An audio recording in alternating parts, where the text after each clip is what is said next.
I've been there for about 6 years. We're actually having some ordination services coming up where I'll be one of the deacons there as well. So we do have a couple of our members here, the Baker family, as well as my wife. You saw the lovely lady sitting beside me. I'll try to introduce her at another time later on. But I see some very, very familiar faces in the audience, and look forward to meeting each of you all throughout the weekend. I've already had a wonderful time. I wasn't here, unfortunately, on Friday.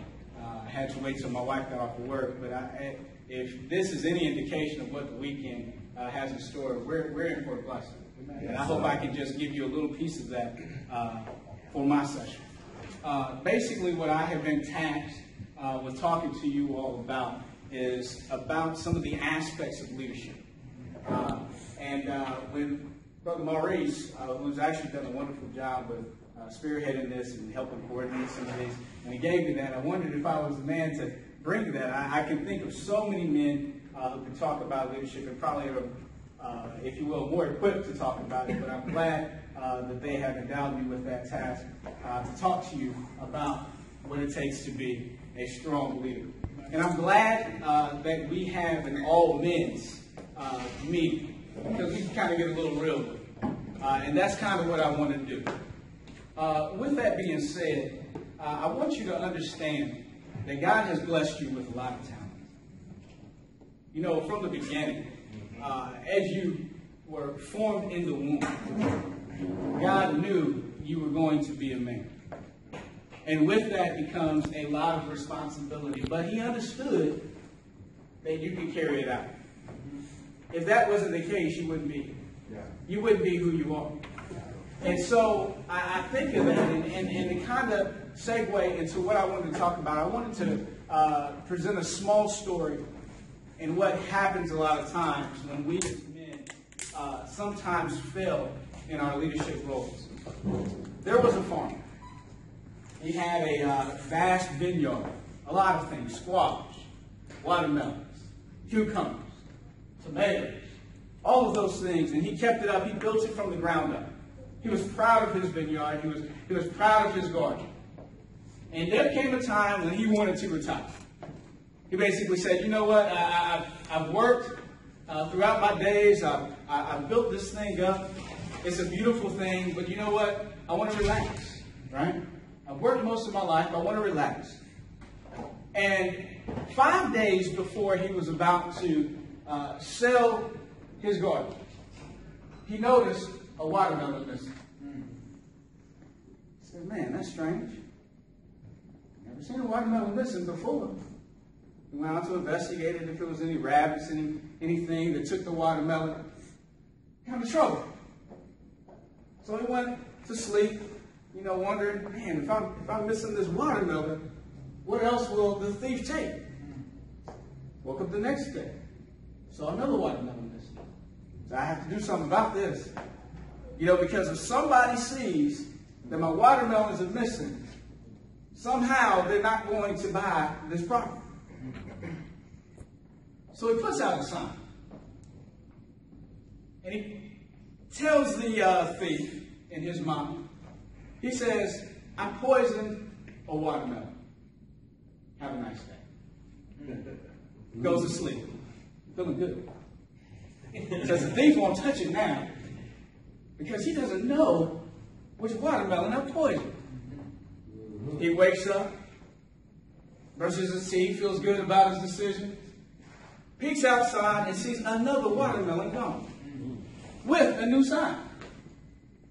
The thief says, thank you for the watermelon. I poisoned something. Have a nice day.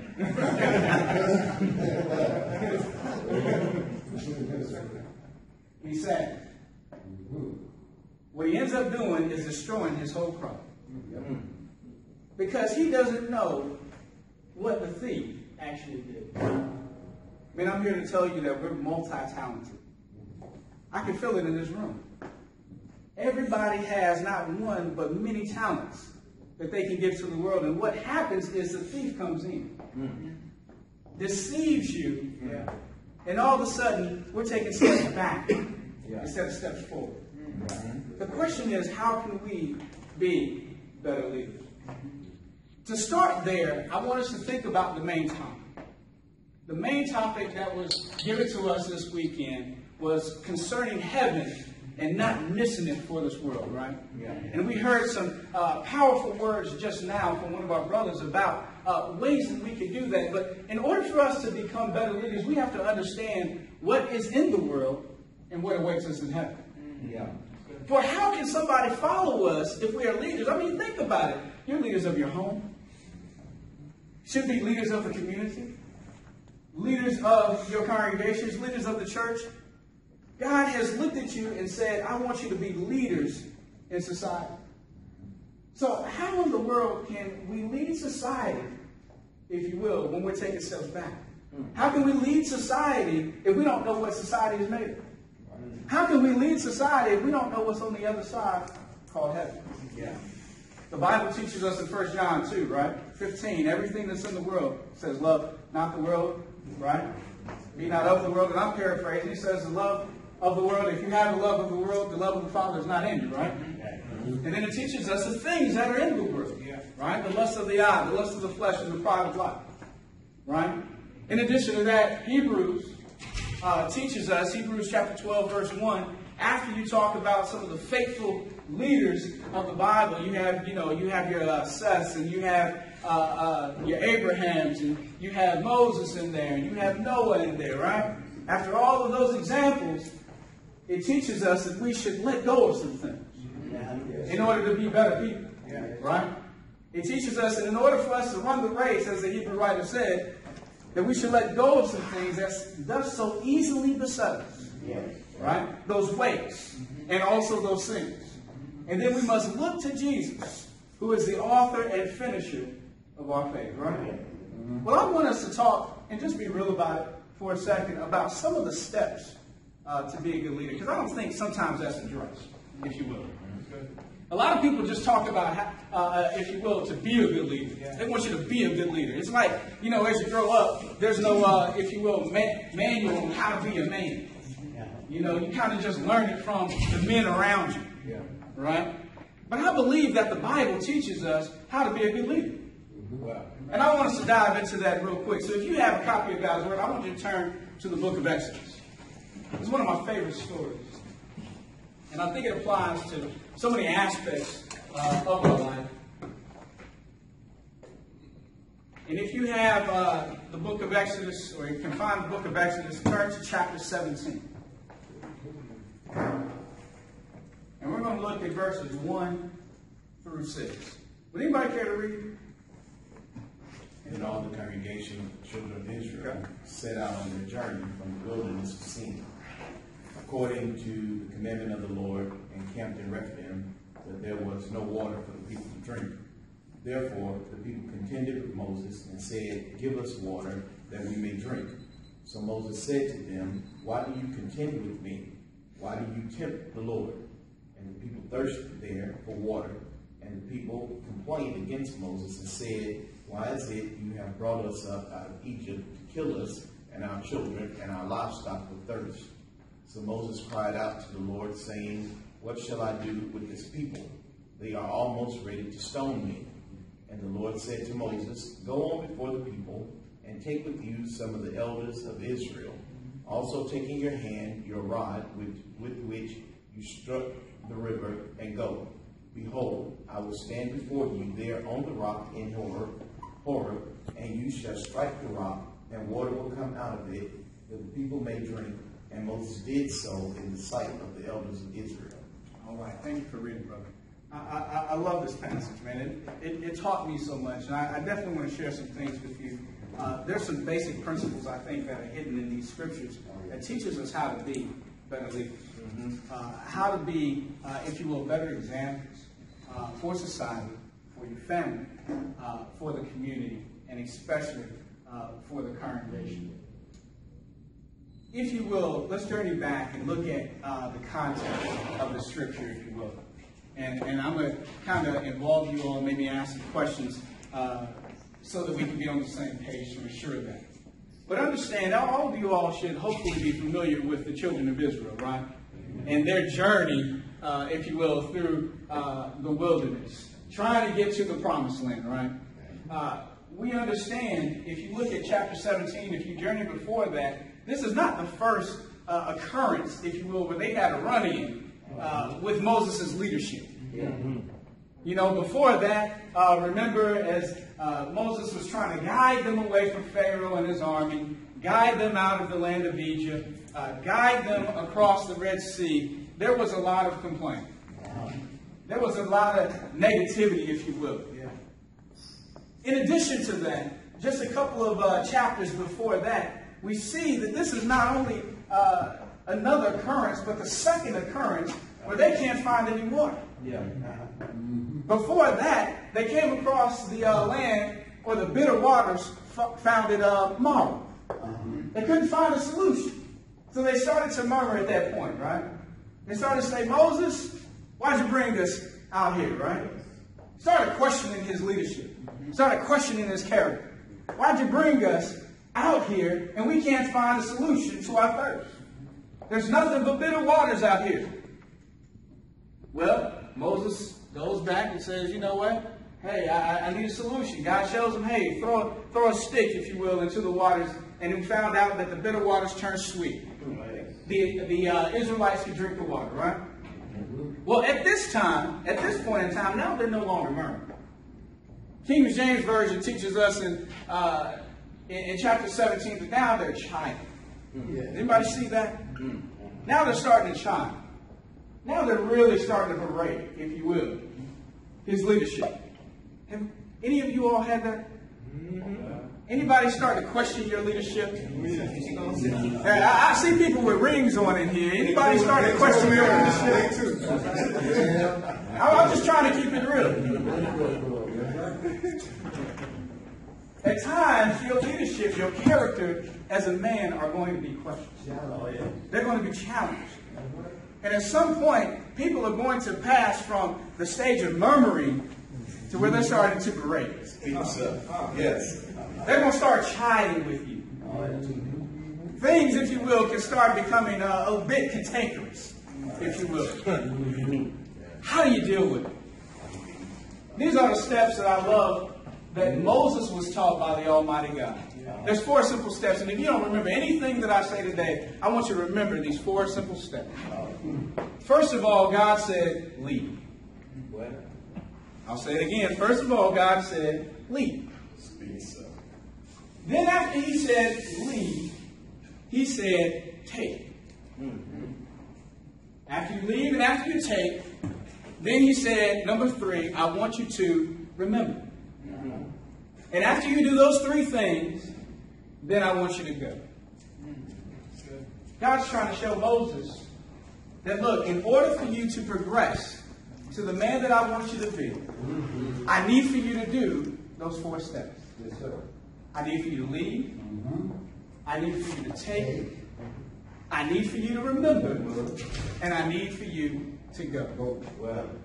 And a lot of times what happens is that we mess up when God is telling us to leave and we stay. A lot of times, after God has shown us how to leave, we might leave, but we don't take. Oh, we might do the first 2, but we don't remember. And then we never seem to go. And what happens is we get stuck in a state of, if you will, leadership rut. Well, we don't, if you will, maximize our leadership potentials. So we can't change anything around us because we're not changed. We're stuck in a rut. But in order for us to progress, he says, lead, take, remember, and go.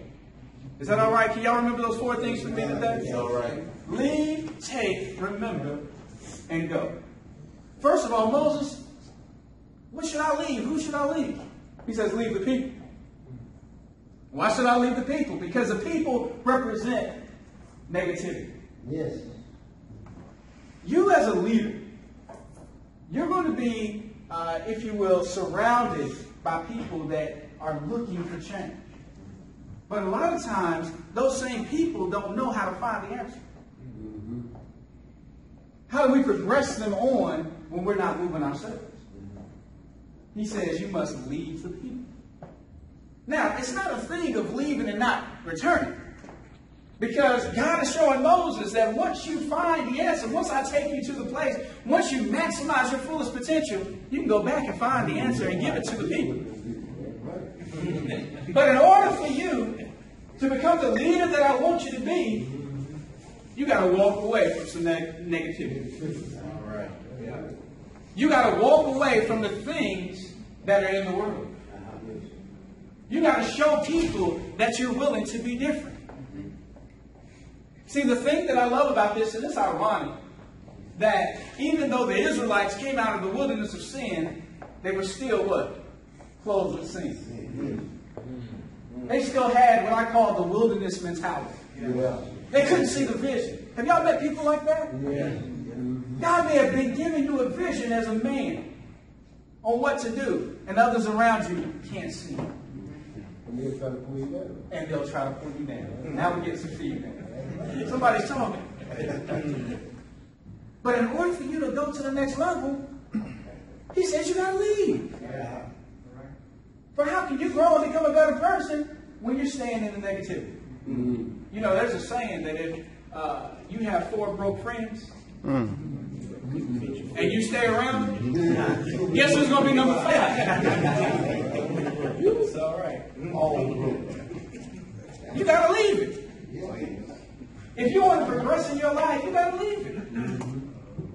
And then guess what? When you get what's there to be got, go back and help it. Yeah. Find the answer. Get to the next level. Become stronger, and then you can help the people. Yeah. But he says, first of all, you got to leave. Yeah. You got to leave the negativity. You got to leave the complacency. You got to leave the people with no vision. You got to leave the people that are trying to hold you back. But then, in addition to that, he says you got to take. Well, take what? He says, take some more people. But these people are going to be like-minded people. Yeah. He says, take the elders. Take the other leaders who understand what leadership looks like. Who've been going through some of the challenges, Moses, that you've been going through. Yeah. A lot of times what we try to do is still hang around Pookie, Ray. Yeah. Right? We still try to stay around those same people with the same influence when we know that God is trying to progress us along. Yeah. It says heaven don't miss it for this world. But all of a sudden we're still trying to carry on to our next step in life, our next stages in life. The same people we knew since middle school who's still stuck in that wilderness mentality, and we're trying to carry them on. He says you got to let them go. He says, and then find the people who understand what the vision is about. What the next step in your life is about. You know, I when I think about that, I think about some of the, if you will, friends I had to let go. But some of the new friends who are in my life. And I'm proud of those new friends. One's here today. I know that he did not think that I was going to call him out. But I love this brother. Brother Leslie James. He's one of my closest friends in the gospel. Love you too. But the thing about it, we have no shame in that. We have no shame in that. No shame that I could call this brother up and tell him about some of the struggles of leadership. No shame that I can call this brother up and, tell him about not only some of the struggles, but how it feels to be a man sometimes. He's like-minded. This man's a minister of his own congregation. He knows some of the things that I'm going through. I had to let some of those past people go. They didn't understand me. They didn't understand where God was trying to take me. They didn't understand the potential that God has endowed me with.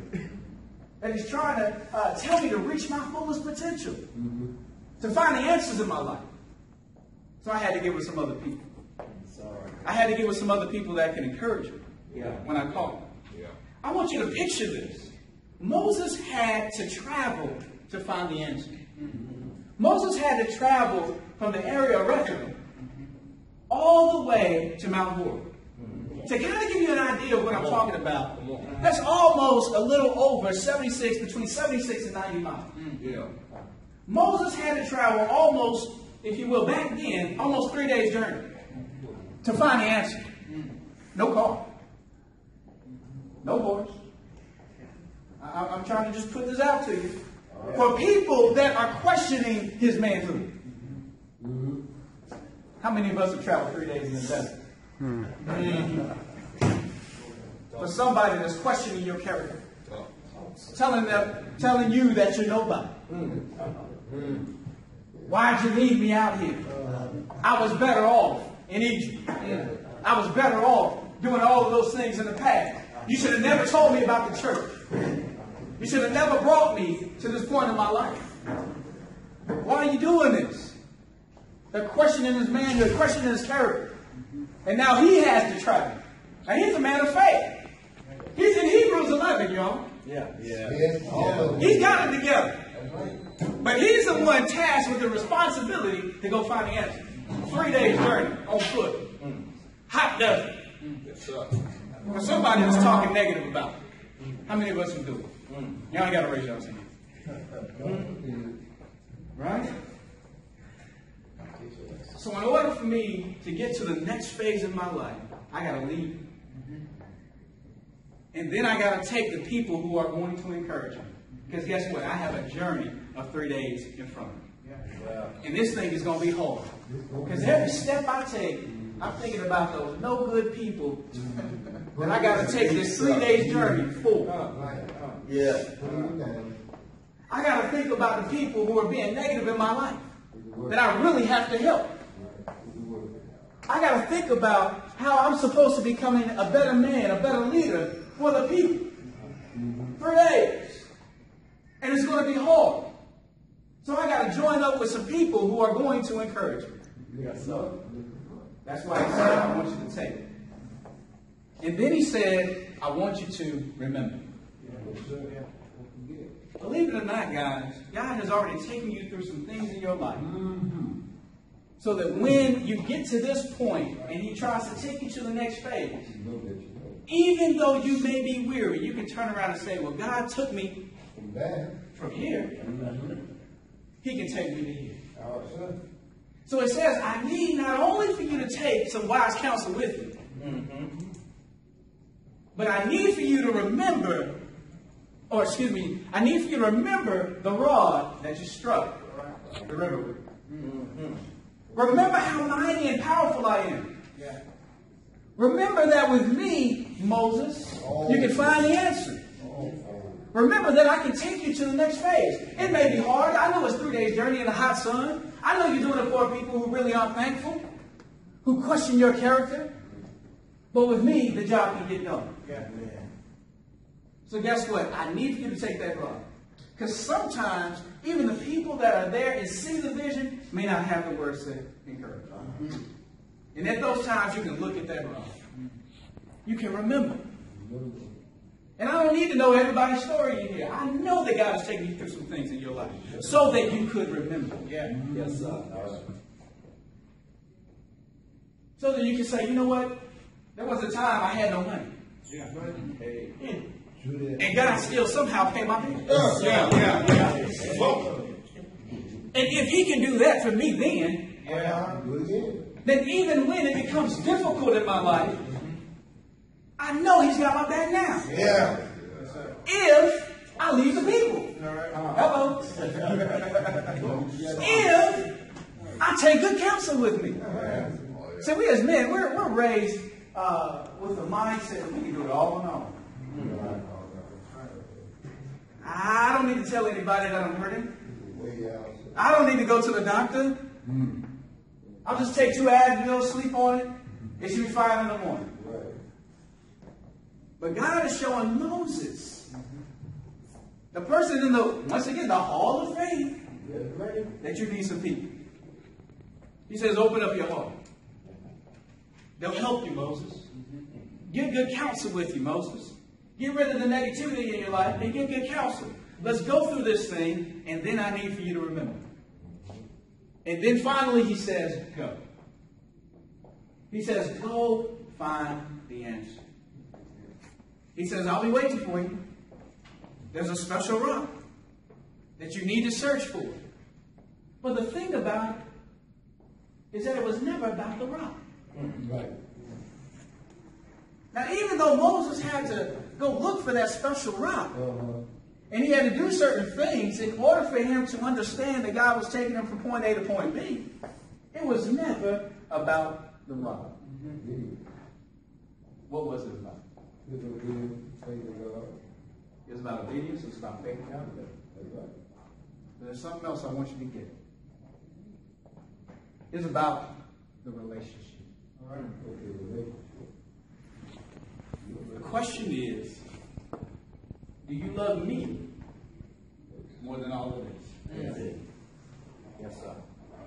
Do you love me enough to travel through the hot desert with somebody who really don't like you? Who's demeaning your character? Who's saying you're no good? You're a bad leader. You don't know what you're talking about. Who can't see your vision? In order for you to get better, do you love me and can follow my instructions? Do you love me that much? Because if you do, you'll find the answer.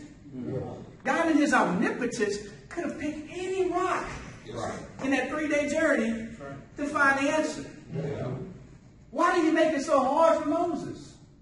So Moses could turn around and say, if God took me from here to here, I know he can take me from here to there. Amen? Yeah. But I had to question your faith.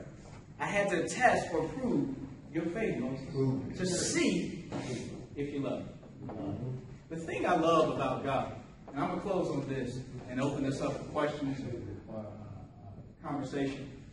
How much time do we have? Anybody know? About 5 minutes? There was a point, if you will, remember the story of Abraham. And I'm just trying to bring home exactly what God is showing Moses here. Remember when Abraham was tasked with the responsibility of sacrificing his only son of promise, Isaac?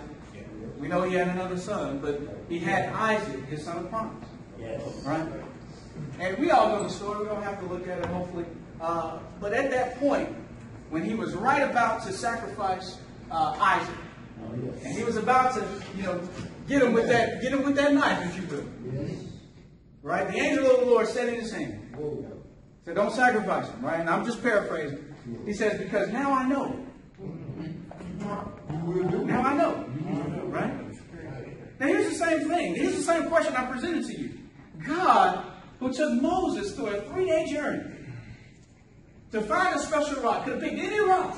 Why did he pick that rock? The same God who took Abraham at that point and said, sacrifice your only son of promise to me, says, now I know. The same reason about the relationship, which is God wants to experience your faith.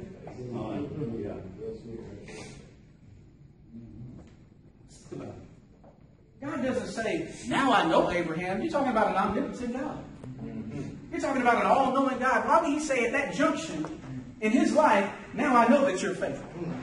He knew that. He knew that about the man. But if you look at the word, it means to experience.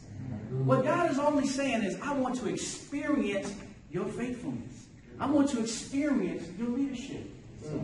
I gave it to you. I want to experience it. I want to be a proud father looking at my son and saying, I knew he could do it. I knew he could do it. I gave it to him. I'm proving him. The thing I love about the word prove is it just doesn't mean to test. It means to test with an expectation of success. So when God proves you, as he proved Moses, as he proved Abraham, as he proves you, he already puts you in a situation for you to be successful. The problem is we're just like the farmer back in my story that focuses not on the entire vast of blessings that he's given us, on the talents that he's given us, but we look at that one spot, that one watermelon that seems to be missing. And all of a sudden, we think we're on top of it. We know that Satan's crafty, but we think we're craftier. And then he messes us up, and then all of a sudden, we're retreating. We done ruined our entire crop. But God says, I prove you with the expectation that you're going to be successful. Yeah. I put you in that situation knowing that you could succeed. So guess what? Allow me to experience what it means to be a proud father of a good leader. Yeah. That's the topic today. Any questions, comments, concerns?